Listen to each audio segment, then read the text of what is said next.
An intrinsic part of your brand is your portfolio and how you present it. As an artist, I am sure that you have heard the term portfolio before. But what is it exactly, and what should it include?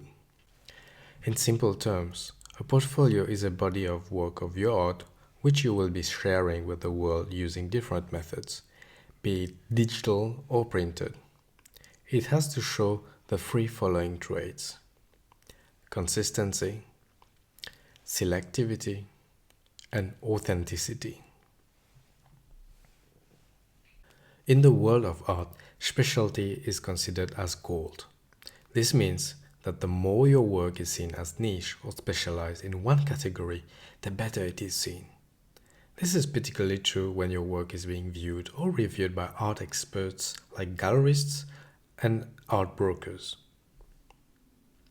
For example, if you are a photographer, you would be expected to be either a landscape or portrait or street photographer, etc., but not all of them at the same time.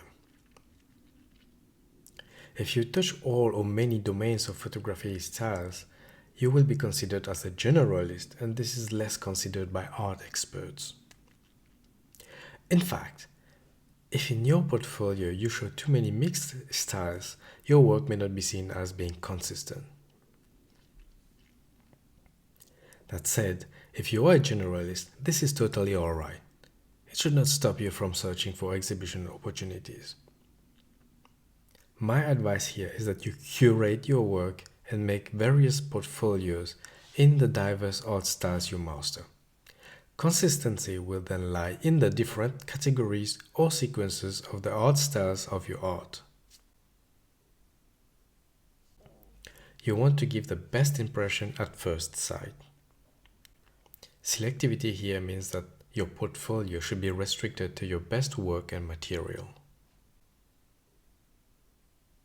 When I talk about authenticity, I mean that the portfolio should be reflecting you.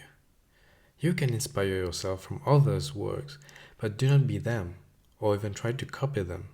Simply be yourself. The idea is that you try to convey your mission or vision as an artist.